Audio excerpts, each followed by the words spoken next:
ainda que a gente leve em consideração todas as especificidades dos lugares, e isso é uma coisa legal na coordenação do grito, ela não é verticalizada, ela leva em consideração as ideias de cada lugar. Então, até determinada data, são aceitas sugestões, né, das ideias todas para aquele ano. E aí, então, vem do grandão, desse grandão a gente escolhe alguns, e aí vai para votação, aí tem um encontro dos articuladores, em que vai afunilando, e aí tiramos 3, 4, 5, que aí vai para a coordenação, e na coordenação faz toda uma discussão política para chegar no tema mesmo. Sempre vida em primeiro lugar, como lema central, né, do grito.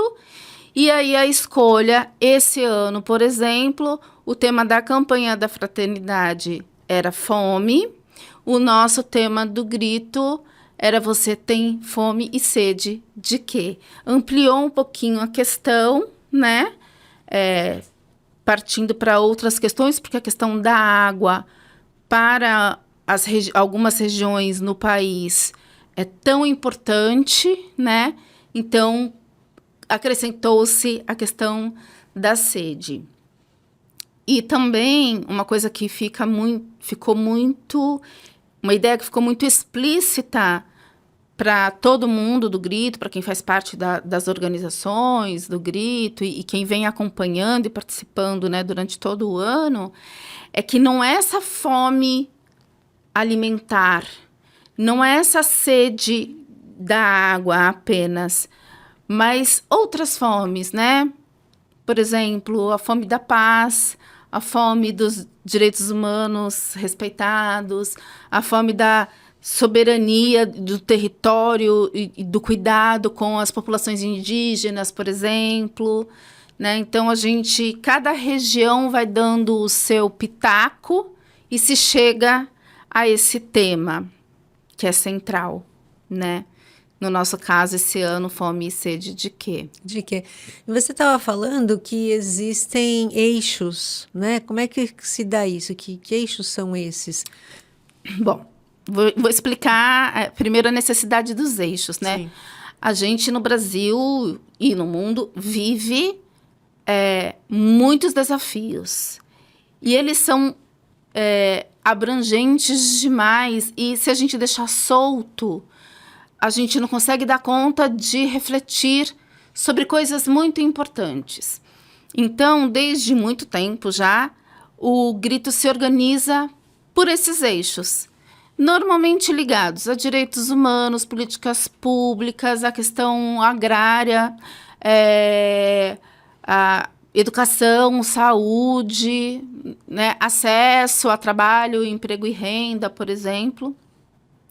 Então, a gente organiza as rodas de conversa do grito e o material do grito, que está todo na internet também, a partir desses eixos, que são escolhidos a partir da escolha do tema do ano e levando em consideração a importância e o momento. Então, por exemplo, para esse ano e já no ano passado, a questão da terra e da água, muito importantes, né? Uhum. Então, a gente tem, por exemplo, um eixo que vai tratar, passando por essa questão da fome e da sede, mas vai tratar especificamente a questão dos territórios indígenas, que estão sofrendo muitas coisas, né? Ano passado, a gente teve vários problemas com as questões indígenas, né? Questão de demarcação de terra.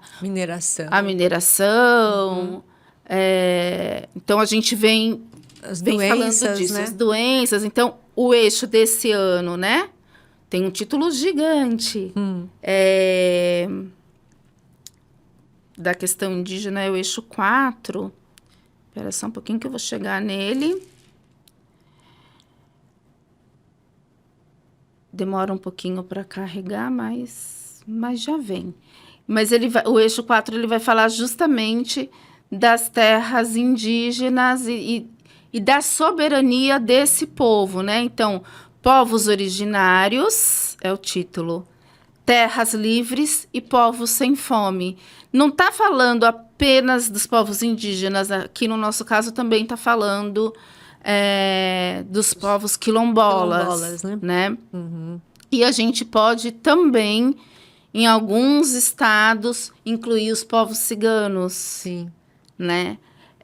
De maneira geral, o grito trata muito profundamente em todos os eixos da questão da soberania, da educação, do território, do trabalho, da saúde, da justiça social e da moradia e da terra, né? Então, todos os eixos vão falar isso, do cuidado com o meio ambiente, que é para todos, que a gente vive numa terra comum e que todos precisamos cuidar dessa terra, olhar para essa terra, né? Não aquele meio ambiente idealizado que a gente aprendia lá na escola quando éramos jovens, como se o meio ambiente estivesse lá, tão distante em algum lugar, né? A gente não tem nada a ver com o meio ambiente. E que a gente não tem nada a ver com ele.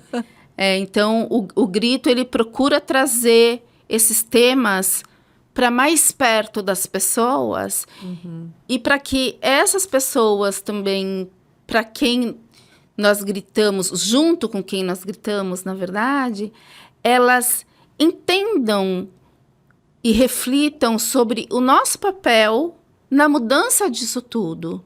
Que eu preciso enxergar a violência que eu sofro morando, por exemplo, no DIC da Vila Gilda e como eu posso agir sobre isso.